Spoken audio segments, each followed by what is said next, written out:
Ir nu ļoti daudz zirnekļu šeit. Visur, ko jūs redzat. Ķieški īpaši tev ļoti daudz zirnekļu. Viņi nesot indīgi un īsti nekožot.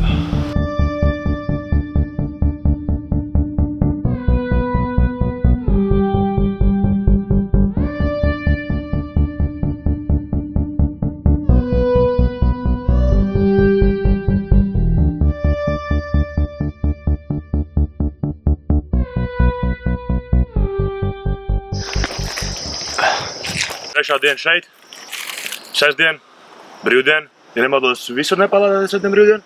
Jā. Kāpjot uz 3 dienām augšā uz šejienu, ievērojam, ka šeit augšā ir vēl skaistāka vieta, kur var uzkāpt. Un pasītā mums ir brīvdienā. Esam sākuši mūsu ceļojumu kāpienu augšā uz pašu kalnu augšu, lai mēs to varētu redzēt. Un kalnu augšu varēs redzēt Himalais ļoti labi. Sniegainās virsotnītes. Iela ir fenomenāls skats. Tie rīs lauki ļoti labi izstāsta tādās slānīšos. No kā baidīties nav, bet esot manīts tīģers un lācis. Pārjautājot vairākas reizes, teica, ka diezgan nopietni. Nu, nejokoja. Čeks teica, ka jā, ka ir. Bet mēs kaut kā neticam, ka viņi dzīvo. Neizskatās pēc tādas vietas, kur dzīvo tīģers pēc bioloģijas stundām priešot. Palāts teica, ka alās, bet alas arī nav redzēts, tā kā...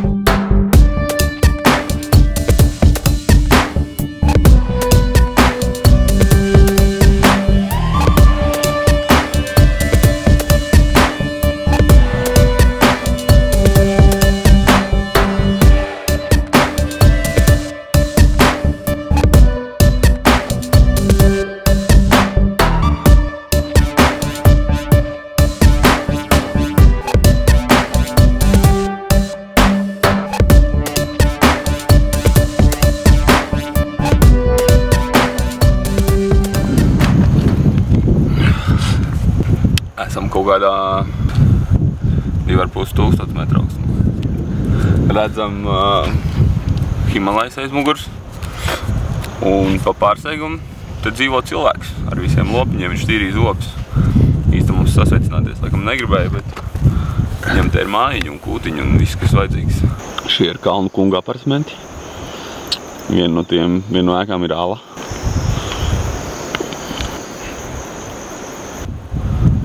Kādu brīdi varētu padzīvot mierā? Varētu padzīvot. Nu, kafiju dzert kāds 2 stundas, skatīties uz to skatu. Jā.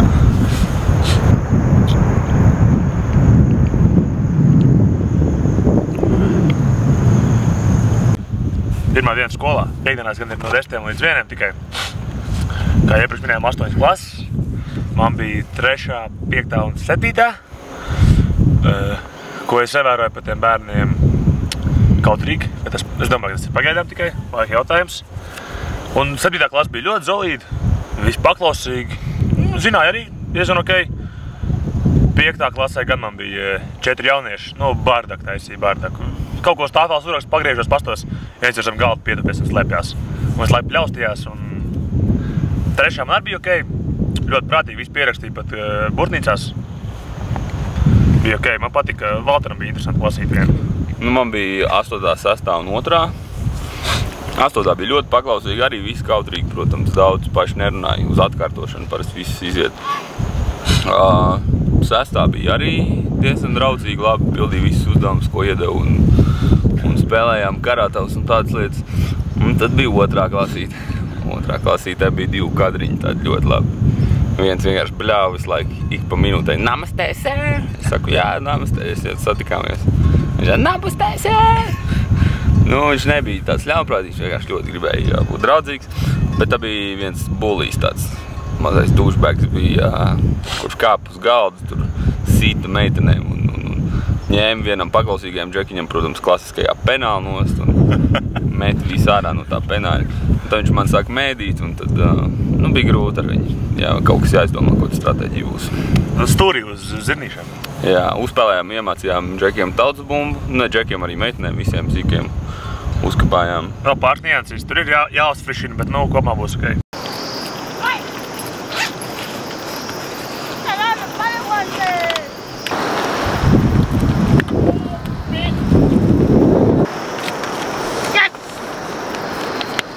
Dusmīgi tā tanca klausās.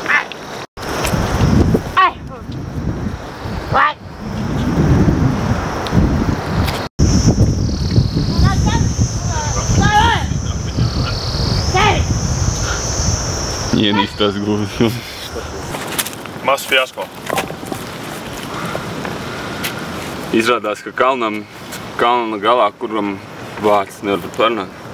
Kalnam, kurā mēs gribējām kāpt, ja mēs būtu uzkāpuši galā, neko nebūtu redzējuši, jo tur ir vēl lielāks kalns priekšā. Priekšā vēl lielāks kalns, jā. Nebūtu redzējuši šitos Himalajs, bet likās, ka pavērsies milzīgs skats uz otru ieleju, kas ir kalnam otrā pusē, bet tur ir vēl lielāks kalns augstāk. Mums laikam par to mēģināja brīdināt mūsu nama tēvs, direktora kungs, nezinām vārdu, uzvārdā Gurungs, kā jau visi ciena. Mazliet vilšanās, godīgi sakot, bet tā kā mēs nesaprotamies viens ar otru, viņa angļu valoda ir uz Jūs? 3 vai 4, uz jūs, jā. Un bija grūti salikt kopā viņam tādu īstu teikumu, lai pateikt, ka neredzēsim to, ko vēlamies redzēt kalnu galā.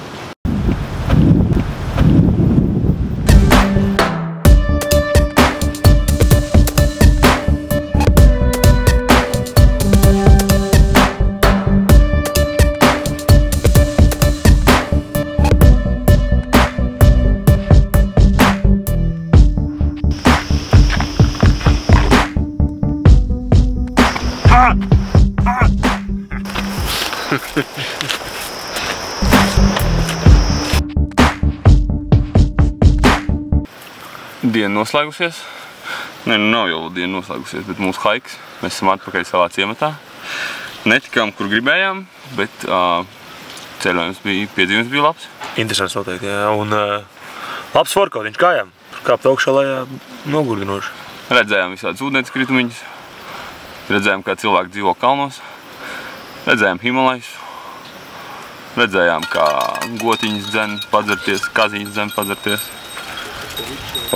Vispār pastaigā ļoti laba. Trauma. Osīs dabūja traumu, nolikās uz akmeņiem. Paslīdēja ūdenskritumiņā. Reāli pēc teroristu midzenīšu mazā izstādes.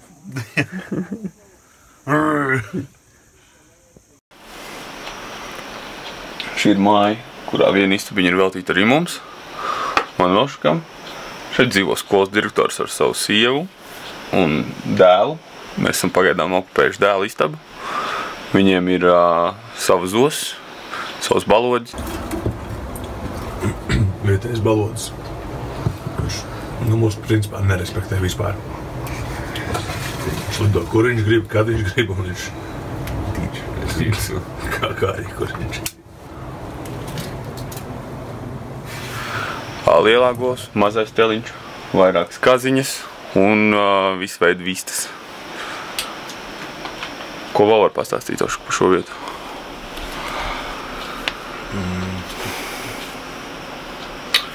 Ko es varu pastāstīt? Jā. Skats pavarās uz kalniem diezgan labs, sēžot no rīta, dzerot tēju. Ļoti raksturīgi, viņš šausmīgi ātri iet gulēt. Mēs arī ar Valteru esam jau iepriekšējušies ap 9:10 mēs jau guļam. Vienīgais, ka viņi ceļās 5, mēs jau 7 ceļamies. Un viņi jau šiverējās, tā kā tas miegs jau sarauktis no 5 ir. Principā, kā ir mazākā gaismiņa, tā viņa augšā jau ir. Kā redzat, sieviete vienmēr paņem atnes ēdieniņu, lopiņiem. Kas vēl šausmīgi mazas durvis ir. Kā minēja par durvīm, ja? Tā būtu normāli, bet mēs iekšā šādi. Nekāda loga šeit nav, ar labu nakti.